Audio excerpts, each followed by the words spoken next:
In 13 days, I'm going away. Lil Kim gets hit with a perjury charge. All I'm doing right now is keeping God first.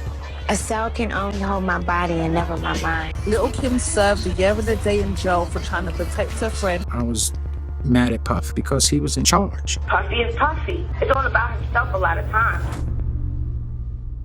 Once upon a time, Lil Kim was ride or die for Diddy. Anything he needed, she was there. Whether she needed to lie for him or cover up a crime for him, she was ready to go to prison because Lil Kim was fooled by Diddy. She thought that he would have her back until he did everything in his power to ruin her and to end her career. So let's get into it.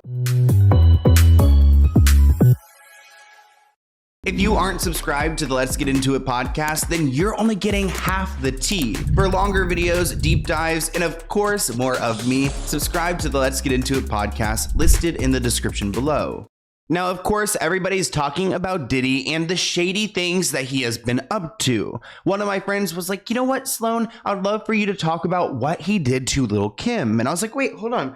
What do you mean what he did to Lil Kim? And it turns out that Lil Kim actually went to jail because of Diddy. Actually, Lil Kim faced jail time for perjury because she lied for Diddy. Reports claim that rapper Lil Kim seemed likely to become the first big name female in hip hop to go to prison today after she was convicted of lying to a federal grand jury about a shootout outside a Manhattan radio station. A jury convicted the rapper, whose real name is Kimberly Jones, yesterday on 3 counts of perjury and 1 of conspiracy. And the reason why she was convicted was because she lied to protect 2 other people who were involved. And it actually turns out that these 2 friends fired on rival rappers outside the radio station. When Lil Kim was convicted, she faced a maximum prison term of 5 years for each count. It also looks like her assistant, Monique, was also convicted of perjury and conspiracy and faced up to 15 years in prison. Obviously, this wasn't a great look for Lil Kim. I mean, she doesn't want to go to prison, and she wasn't even like the person who pulled the trigger. She just lied for those people. In 13 days, I'm going away. She was very disappointed. She was very sad because she was looking at a situation, well, I'm getting ready to go away. This is my video. This is what people want to see. This is what they're going to remember me of, and I don't like this. The shootout took place when Lil Kim's entourage crossed paths with a rival rap group, the I'm not even going to try to say that, but another rap group who they were not friendly with, of course, because Lil Kim's entourage confronted them about a song titled Bang Bang. More than 20 rounds were fired during this confrontation, leaving 1 man injured, which, how are you going to shoot 20 rounds and only 1 man is injured?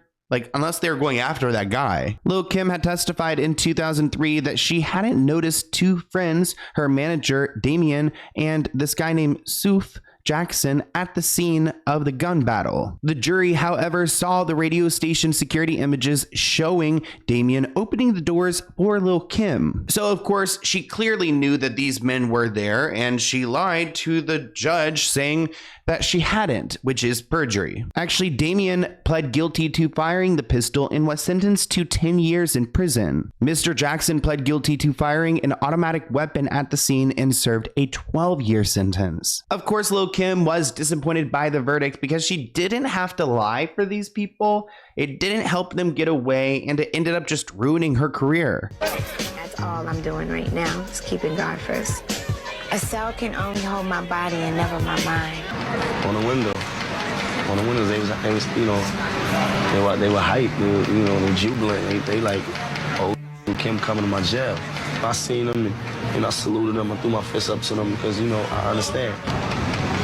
Even though Kim had to go to prison, she tried to make the best of the situation, saying, however, I was acquitted for the most serious charge, obstruction of justice. Throughout my life, I've always lived with adversity and will continue to have faith and do good for my family, friends, and fans. Actually, Lil Kim's lawyer tried to make up a story saying that Kim's glasses were so big that they obstructed her vision, so she couldn't see her friends who were shooting, which the prosecutor called BS, saying you would have to believe they were magic sunglasses that only block out your friends who were shooting people. Lil Kim testified that after the shooting, she fell out with these friends, these guys that were shooting, because they were freeloading at her New Jersey townhouse. She said, "I was just fed up. They were taking advantage of me, and she was wrapped up with the wrong people at the wrong time." In the process of the investigation, Lil Kim, I guess, tried to say that she didn't know any of you guys. And in the process, she gets hit with a perjury charge. And I think, I could be wrong, but I think I remember some articles during that time when you were like, yo, like, tell them whatever you need to know. Like, clearly we know each other. Don't get caught up in my bull. Like, I'm already in jail, right? Yeah, nah, I never had no discussion, with her. Because, at the time, that's when all the little situations internally. She was charged to lie in a grand jury because she claimed that she didn't know anyone involved in the shootout, which clearly is just, it's very easy to prove the opposite. Yeah, I mean, it's once the feds get involved, they're going to go for documentation. Even though Lil Kim tried to right her wrongs and tried to plead to the jury and ask them for a second chance, she was sent away for that year and that day. And it was a very public event. I mean, everyone was talking about it. And when she was sent away and returned, it actually gave her a storyline to come back with. We have a special guest with us tonight. She's been away for a while, but tonight she's back. Lil Kim served a year and a day in jail for trying to protect her friend about a shootout that happened in 2001 outside a radio station.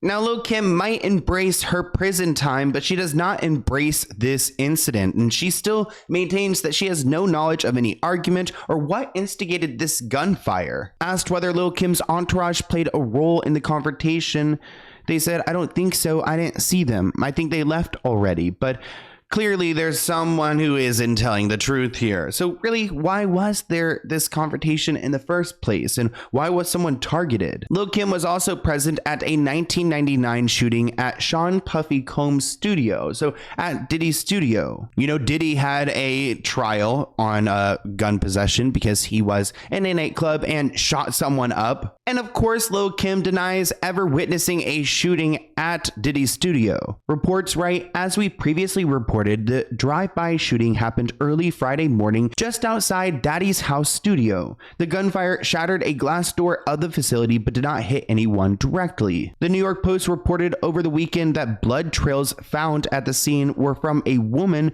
who was cut by glass shards from the door, but a New York City Police Department spokesman said they were unable to confirm that. Which, that's a little bit bizarre if you think about it. If this person was trying to leave a facility, how would they get cut up by the door? I mean, the glass is already broken. You wouldn't purposely go and get cut by it. So trails of blood would mean there's some wound and there's some movement. So I'm sure they could easily detect whether that's factual or not. The news report also reported that bad boy artist Shine, who had been described as having a voice eerily similar to the late Biggie Smalls, was the intended target of the incident after have gotten into an altercation earlier that evening at a nightclub. Lil Kim and another rapper, Lil Cease, who were inside the studio at the time of the attack, denied reports that members of their entourages were involved in the shooting. So really, Lil Kim and Diddy were in the thick of it all. Shooting incident that happened between Lil Kim and Capone Noriega's crew,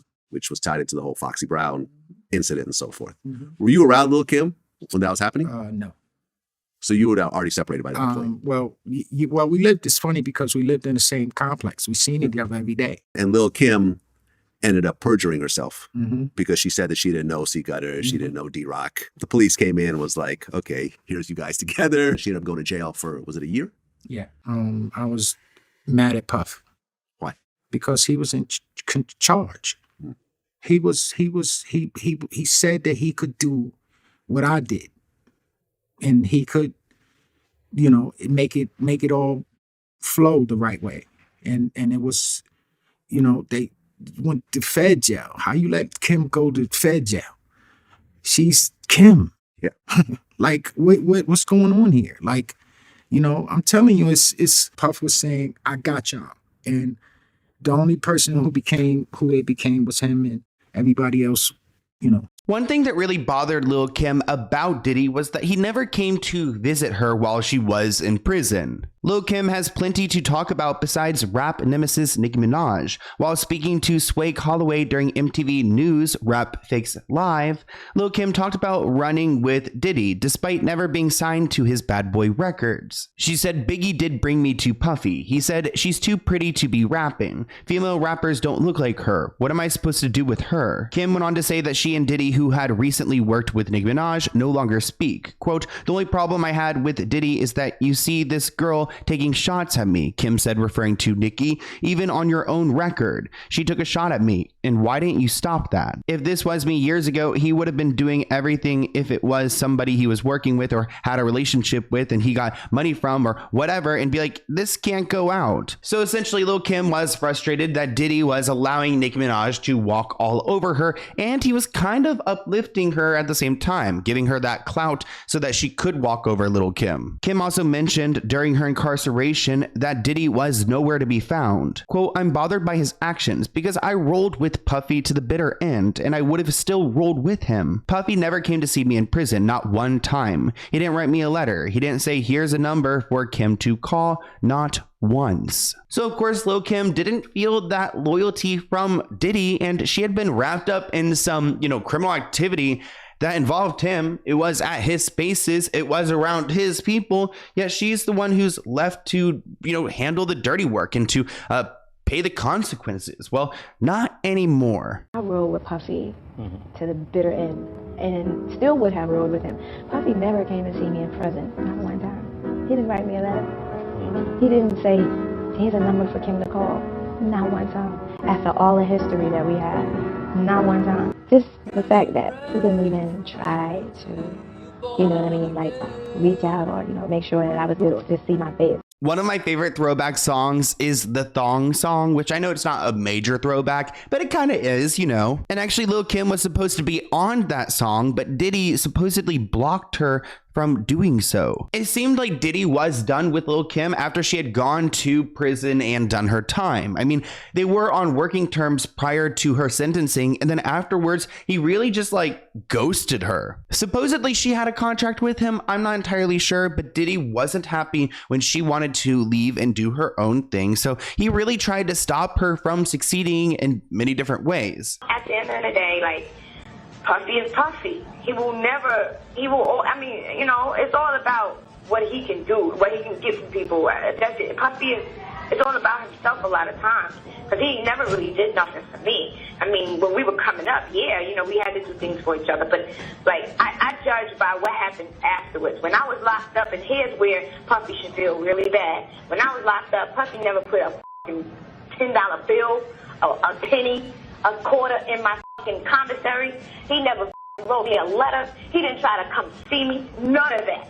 I got people like Oprah. She wrote me 3 letters, right? You could have fucking came to see me one time. You could have wrote me 1 letter. And it's really unfortunate that Kim was put in this situation around someone she thought she could trust, yet he really just screwed her over time and time again. Someone named Miss Jones decided to share one of her run-ins with Diddy and said it was far from pleasant. She said, fortunately, Lil Kim was there to save the day. In an episode, she recalls having him on her morning show where she allegedly caught him threatening her. She said, Diddy, I don't want you blowing up my house or my car or anything like that, she began. He had threatened to put me in the trunk of a car, she says, and it's on tape. So Miss Jones had a really scary encounter with Diddy, and thank God Lil Kim was there to de-escalate, because it seemed like Kim knew how to handle people like Diddy. From what I understand, one of his closest friends was the last one he dragged out paying her and refused to pay her. She was the very, very last one. That it's a mentality and something that is built in somebody.